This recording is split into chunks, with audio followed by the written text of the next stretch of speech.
Cut ties with my sister after relentless meddling with my ex, sparking a family upheaval and threats from my mother. My sister went above and beyond to try to bring my ex and me back together. She orchestrated everything from awkward blind dates to insisting we share a room during the holidays. It didn't matter what the occasion was, somehow, my ex was always there, always invited. Eventually, I couldn't take it anymore and begged my parents to intervene. Thankfully, they stepped in and made it clear that my siblings needed to back off and stop inviting my ex everywhere or letting him tag along. While my brother respected this boundary, my sister just would not give up. Things came to a head when I was studying abroad and met my now husband. We were at different universities but from the same country, and there was this spark I'd never felt with anyone before. It was honestly magical. After dating for a year, we got engaged. My family celebrated, except for my sister, who kept telling me I was just in the honeymoon phase and would outgrow it. She couldn't accept that I was moving on, and her relentless efforts to reunite me with my ex led to countless fights. Fed up, I warned her that if she tried anything else, I would simply cut her out of my life. So, what did she do? She made me her maid of honor and demanded I spend all my time with the bridal party, which conveniently included my ex. To make matters worse, she assigned one of her friends to be my husband's date at the wedding reception. We didn't even realize what she'd orchestrated until the reception, when this poor girl made a pass at my husband. My sister actually justified herself by saying that, since we weren't married yet, it was totally fine to explore other people. That was my breaking point. I walked out of her wedding. The next day, I had a very frank conversation with my parents and brother. I explained that, while I wouldn't make them pick sides, I would not speak to my sister again, and if anyone tried to force a reconciliation, I'd cut contact with them too. My mom was heartbroken and tried to negotiate, but my dad and brother backed me up. Other than 2 lukewarm attempts from my mom, I've gone 6 years without a word to my sister.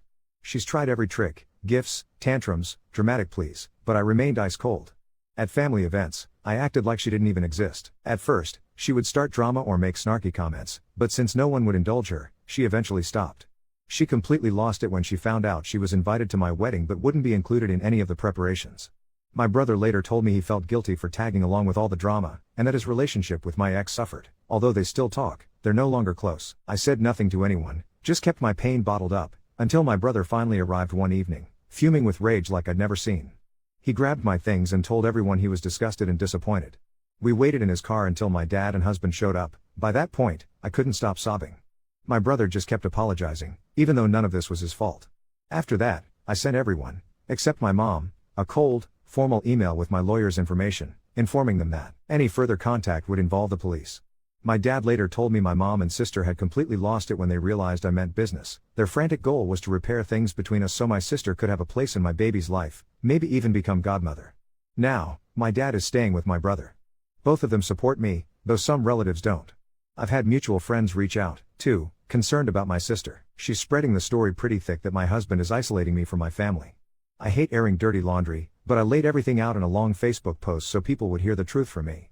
My sister, brother-in-law, and ex are getting absolutely dragged, partially intentional, partly deserved. My mom has been inconsolable, which makes me feel bad, but not nearly as bad as she made me feel with her so-called intervention. I agreed to talk to her and laid down very clear rules: therapy, for herself and the family, strict boundaries, no sharing my life with my sister, and separate holidays.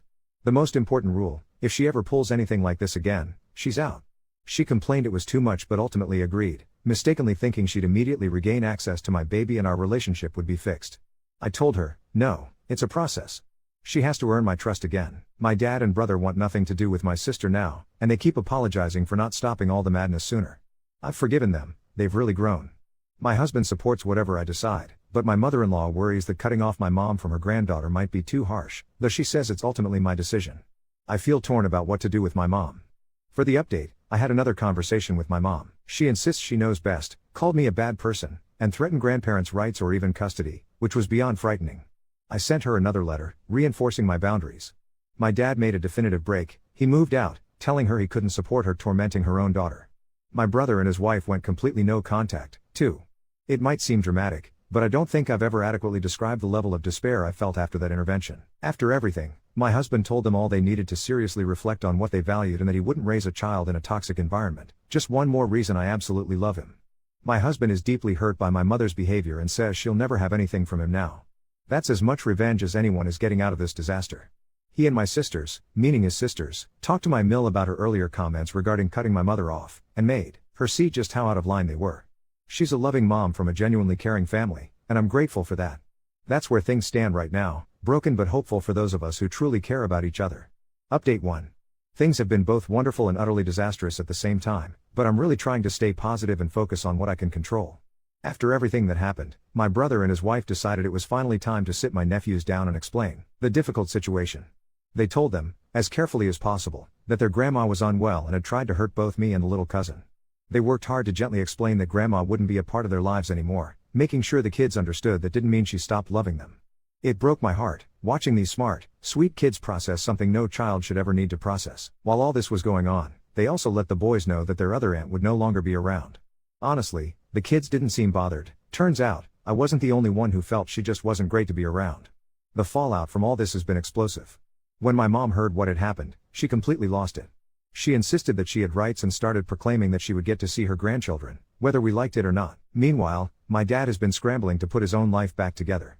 He started looking for somewhere permanent to stay, but, for now, he's living with us until January, mostly because my brother's mother-in-law is coming to visit, and we have the extra space. My dad is shattered. He's already called divorce lawyers, started moving around bank accounts, and is clearly trying to cut ties as much as possible. He's been bombarded, every day, emails, messages, phone calls from my mom, but following the advice of his lawyer, he hasn't blocked her. He doesn't respond at all. For a while, he actually wondered if he should try to forgive her, but then everything blew up again. A few days after all this, I was hit with a huge spike in my blood pressure. My mother, with my sister, decided to show up uninvited at my house. My sister had never even set foot in my home before, and my mom knew well that I didn't want her there, but that clearly didn't matter anymore. The cleaning lady, not having been told anything, let them in because she recognized my mom. I arrived home just coming back from errands, saw their car parked outside, and instantly knew it was trouble. There was absolutely no way I was going inside. I frantically called every relative I could think of. My sister-in-law, my husband's sister, was the nearest. She arrived, and with absolute fierceness, told both my mom and my sister to leave immediately or she would call the police and have them cited for trespassing. They finally left, but the stress of it all hit me hard. I started feeling really unwell, and we had to go to the doctor. They told me this excitement was the very last thing I needed. It could seriously harm my baby if it didn't stop. That same night, my dad, accompanied by my brother, my uncle, and my husband, went back to the house and cleared out everything he could possibly think of. My husband told me my sister was a complete wreck. She screamed at him that he had destroyed our family. My dad had enough. He told my mom and my sister that what they'd done had almost killed the baby, and that he never wanted to talk to either of them again. Yet still, my sister didn't stop. She kept messaging my brother, begging for help, refusing to let go, but there's nothing he can do for her anymore. All of this devastates me, not just for myself, but especially for my nephew. He's losing huge parts of his family just because his mother has picked a truly destructive path and refuses to budge.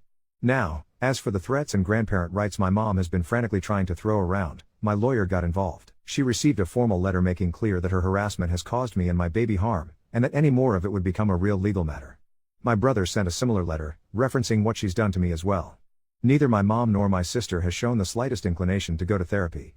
Maybe they're both struggling with something deeper, but after everything has come out, it's clear to me this isn't just confusion, this is deliberate, and they've been on the same wavelength about it for a long time. For now, the only thing I can do is focus on keeping my little family safe and healthy, cherish the holidays with the ones who choose to love me, and keep going to therapy so that the cycle ends with me. Update 2. After reading so much advice, I genuinely felt indebted to you all for making me even more paranoid than I already was. Thank goodness for that. Some people have wondered how we learned the gender of our baby. I announced it after 20 weeks. There's a reason we waited so long. In the past, we'd experienced a loss just as we were preparing to announce, so I desperately wanted to feel some sense of security before sharing the news. I suppose I was naive enough to believe it would be special for my mom. Right after I posted, I handed everything over to my husband and let him read all your messages, comments, and advice for several days.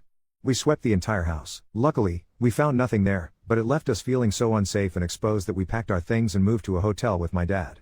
That's when the real shock hit. We realized there was a tracker hidden on my fur baby's vest. My little dog is tiny and gets cold easily, so he always wears this silly little vest. Honestly, it never once occurred to me to check there. We only discovered it when my dad took our dog for a walk around the hotel grounds and, not long after, my sister showed up, asking about me and trying to talk reconciliation. The combination of fear and betrayal overwhelmed me. So, we decided to move. Thankfully, we could afford it. We're renting at the moment and even renting out our old place so it's not just sitting there empty. I used to love that house, but now it feels ruined, tainted. Sadly, even my parents' house feels the same, not just for me, but for all of us. We all changed our phone numbers and got new electronics, my brother, my husband, my dad, my sister-in-law, and even my husband's family. We notified employers, friends, even the police. We started both individual and family therapy. My dad and brother are riddled with guilt over everything that happened, even though I've truly forgiven them.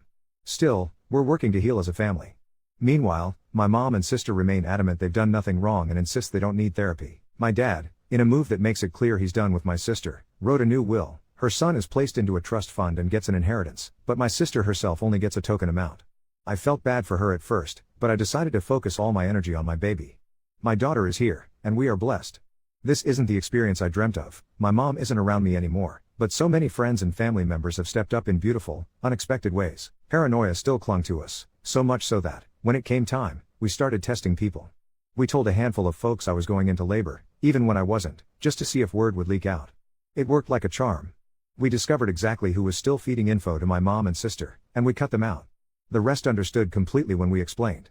Then there's my ex, whom my friends have started calling Bates. He began spreading stories that the baby was his, that we were having a torrid affair fueled by my undying love for him.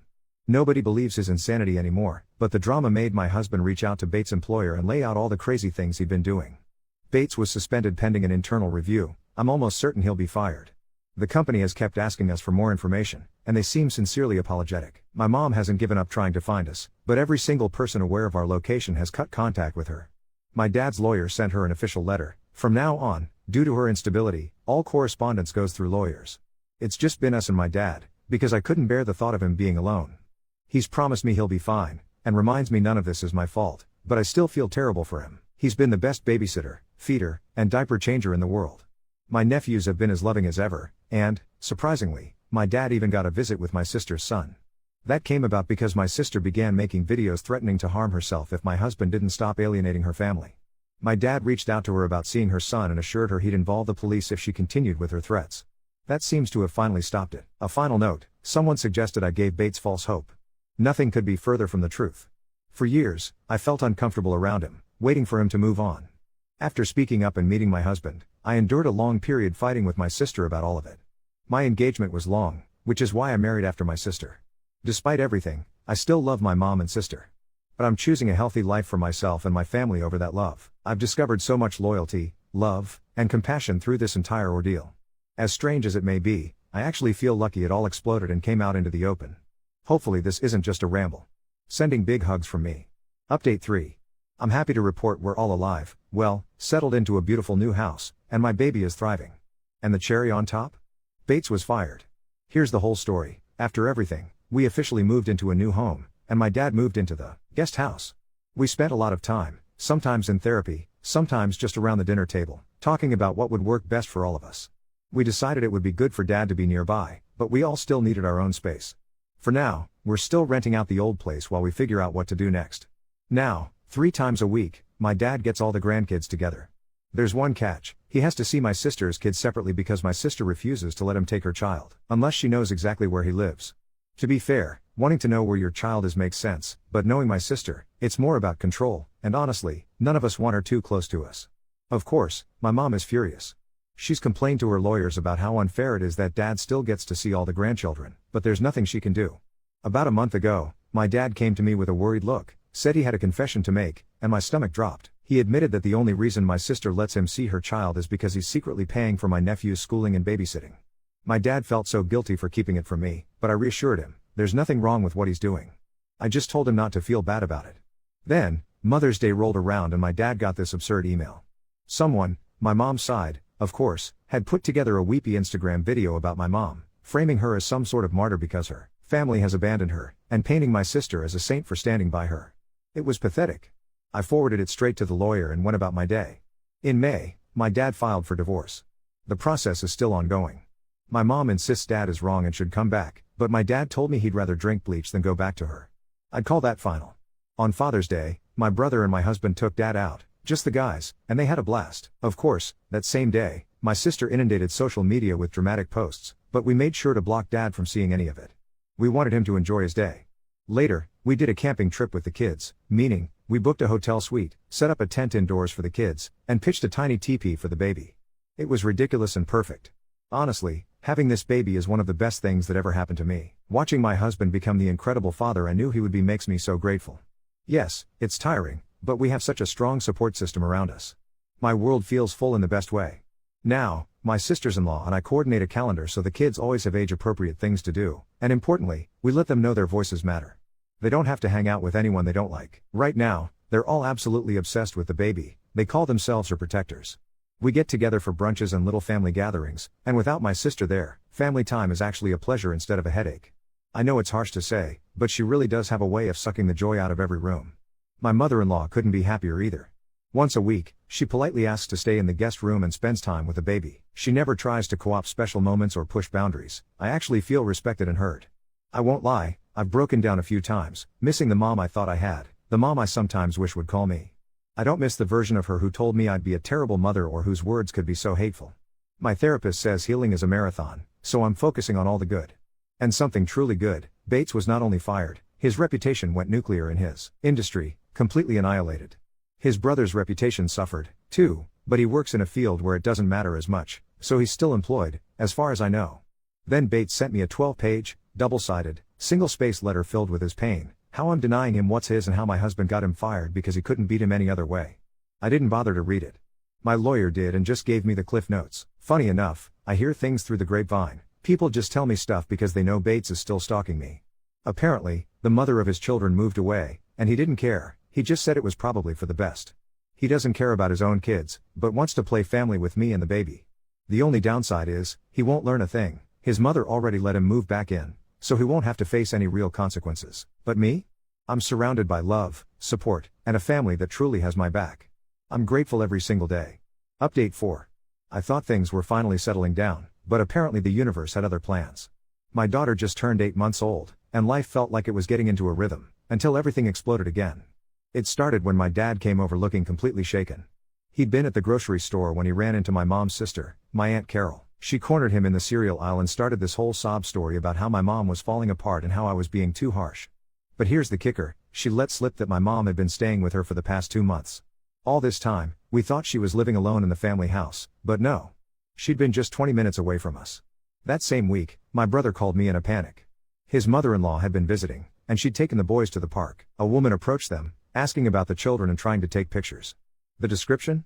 Definitely my sister. When confronted, she claimed she was just a concerned citizen worried about unsupervised children, but my sister-in-law's mom wasn't buying it. She called the police, but by the time they arrived, my sister had vanished. The next day, I discovered something that made my blood run cold. I was going through old photos to make a baby album when I found a picture from my wedding day, one I'd never seen before. In the background, barely visible but unmistakably there, was Bates. He'd somehow been at my wedding, watching from the tree line outside the venue. My husband went white when I showed him. We'd been so focused on keeping my sister away that we never even thought about Bates showing up uninvited.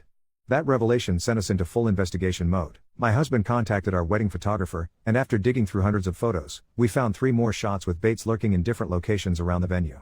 The photographer remembered him now, said a family friend had asked if he could take some candid shots from outside, claiming he wanted to surprise us with them later. The photographer had thought it was weird but hadn't wanted to cause drama on our wedding day. But it gets worse. Way worse. Last Tuesday, my cleaning lady, the same one who'd let my mom and sister into our old house, called me crying. She'd been cleaning a house across town when she saw something that made her stomach turn. The homeowner had left out what looked like surveillance photos of me, my baby, and my daily routines. Pictures of us at the grocery store, the pediatrician's office, even walking our dog. She recognized me immediately and took photos of the evidence before leaving. The homeowner? My mom's best friend from college, someone I barely knew. Apparently, she'd been helping my mom keep tabs on me because my mom was worried about my mental state after having the baby. The woman genuinely seemed to think she was helping a concerned grandmother. My husband was livid. He wanted to go straight to the police, but our lawyer advised us to gather more evidence first. So we hired a private investigator. What they found was disturbing. My mom had been building what can only be described as a surveillance network. 3 different people had been watching us, taking photos, reporting our movements. All of them thought they were helping a worried mother check on her unstable daughter. The worst part? One of them was my former college roommate, someone I'd trusted completely. She'd been feeding my mom information for months, ever since I announced my pregnancy. Every time I posted something on social media, every time I mentioned an appointment or a plan, it was being reported back.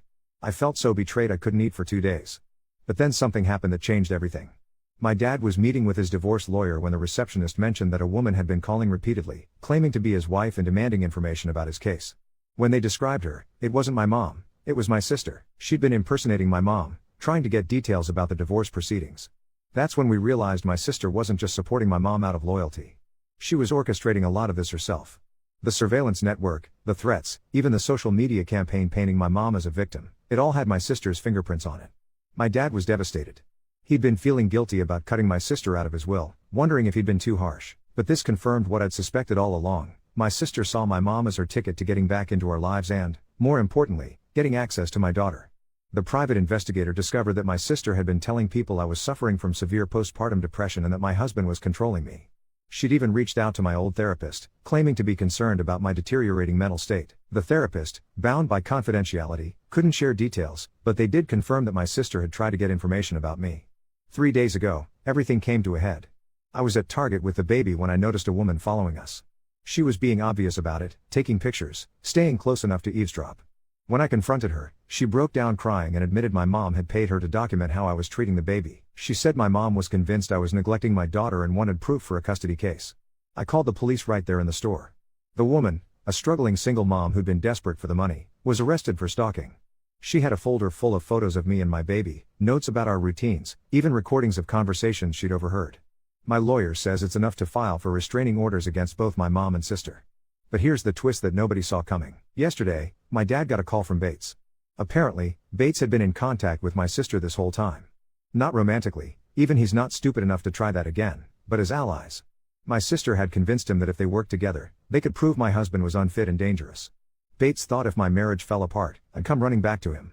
Bates was calling my dad because he was getting scared. My sister had started talking about taking direct action to protect the baby from my husband. Bates might be delusional, but he's not violent, and my sister's escalating rhetoric was making him nervous enough to reach out. My dad immediately called me and then the police. We're all staying in a hotel now while the authorities investigate. My sister's phone records apparently show she'd been in contact with several concerning individuals, people my dad described as the kind who'd do anything for money. I'm terrified, exhausted, and honestly questioning everything. How did it get this far? How did I not see that my sister was the puppet master pulling all the strings? My mom might be unstable, but my sister has been methodically orchestrating a campaign to destroy my marriage and take my child. The scariest part? My nephew, my sister's son, let something slip to my dad during their last visit. He mentioned that mommy had been practicing taking care of babies with a doll that looked just like cousin. When my dad asked more questions, my nephew said mommy had told him they might have a new baby sister soon, one who would live with them. My sister has been planning to take my daughter. The police are involved now, restraining orders are being filed, and we're looking at moving states. My husband's company has offices in 3 other cities, and right now, distance feels like our only option for safety.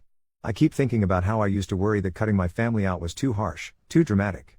Now I'm wondering if I should have done it sooner. The people who were supposed to love and protect me have become the greatest threat to my child's safety. My dad is beside himself with guilt, but I keep reminding him, and myself, that we can't control other people's choices. We can only control our response, and our response is going to be putting my daughter's safety above everything else, no matter how much it hurts. I never imagined my life would become this kind of nightmare, but I'm grateful for the people who've stood by us. My husband's family, my brother, even my dad who's been nothing but supportive despite losing his entire world. We're going to get through this, but it's going to take time. And distance. Lots and lots of distance.